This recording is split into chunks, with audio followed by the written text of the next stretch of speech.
Listen, God turned your glory into story, not by mistake. Sometimes many of us don't understand why God automatically put that star, that smile. Every day you are smiling. You think everybody is happy. No.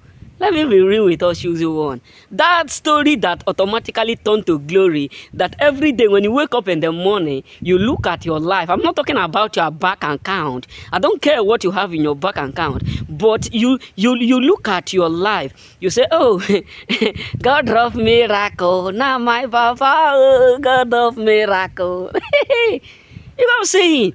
Because sometimes the reason why God always try to do that is because he want to let people know that even if they abandoned you, even if they talk down on you, even if they reject you, he is still capable to do it, to uplift you. Not because God ought to do it for you, but he do it in a way that people around you will know that you are serving a living God.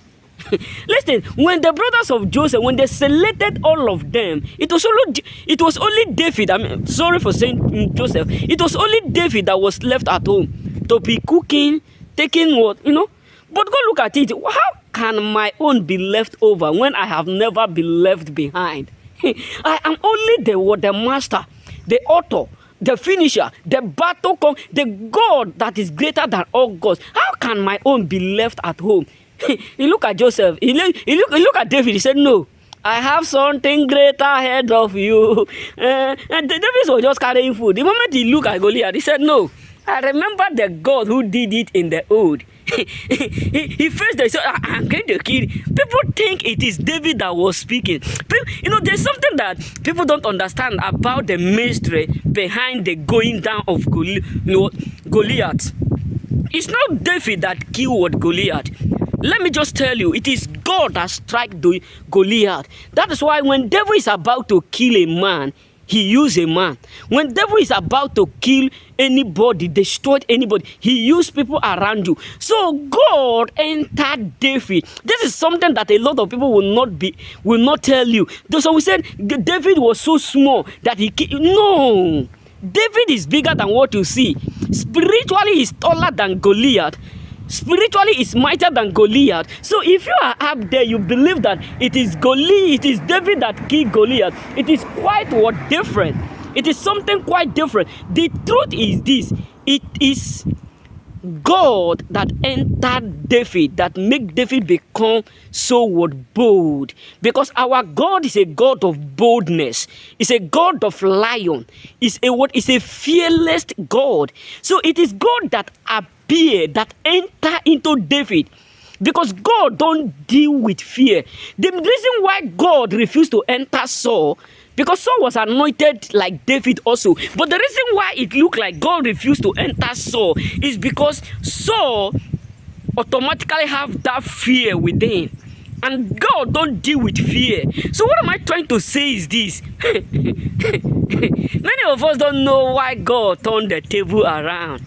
Many of us don't know why it looked like people who were expecting you to come and explain to them how tense, how tough, how miserable life is, how painful life is. Automatically, they are now even not calling you to get information from you in order for them to do like you. Why? Because God is not a man.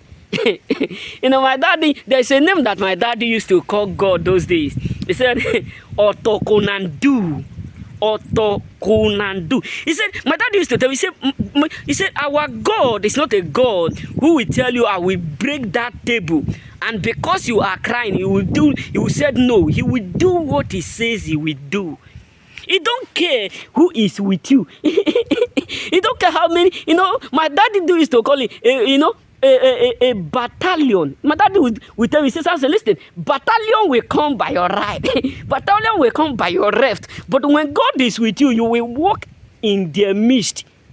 So what am I trying to tell you is this, choosing ones. You don't know the reason why God turned that story. He automatically revised them for your sake. It's because he knows that with that, people will respect him, not respect you. People will honor him, not honoring you. Because they ask.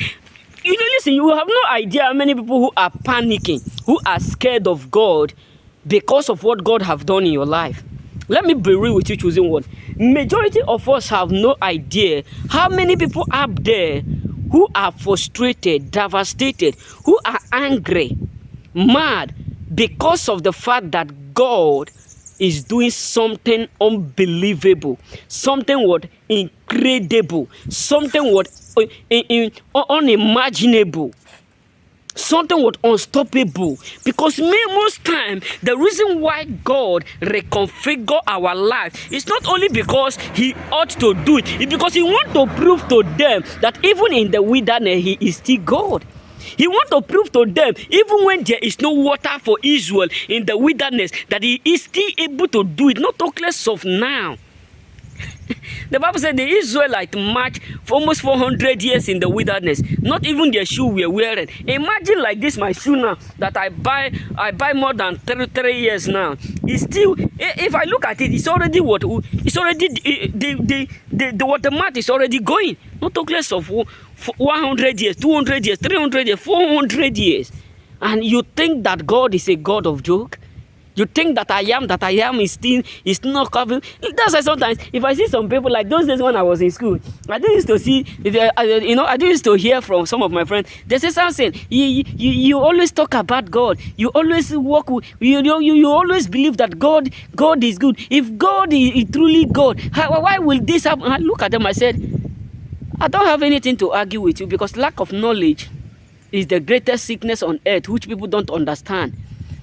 Why? Because God is not the cause of the problem in the world. God is not the cause of problem in the world. God is not the cause of sickness in the world. God is not the God of, it's not the cause of what? Disappointment. It's not the cause of affliction. It's not the cause of damages. It's not the cause of anything in the world. We are the cause of all these things that is going in the world. Because when God creates everything, he said, go and dominate, be fruitful, multiply.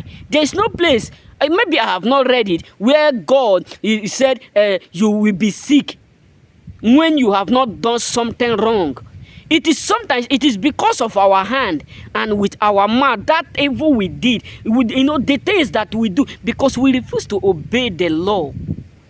Because the truth is this, if you know the law, you follow the law, why will you be afraid? Why will you be panicking? So what am I trying to say is this, a lot of people up there are shocked of everything that God is absolutely doing. Because they concluded on you too early, which they ought not to. They finalized on you too early, which they ought not to. But what is shocking them is that your story have automatically, your glory have automatically covered your story. And that is why many of them are scared. That is why they are devastated. That is why they are humiliated. Because that have never been their plan or their thought towards you. Remember?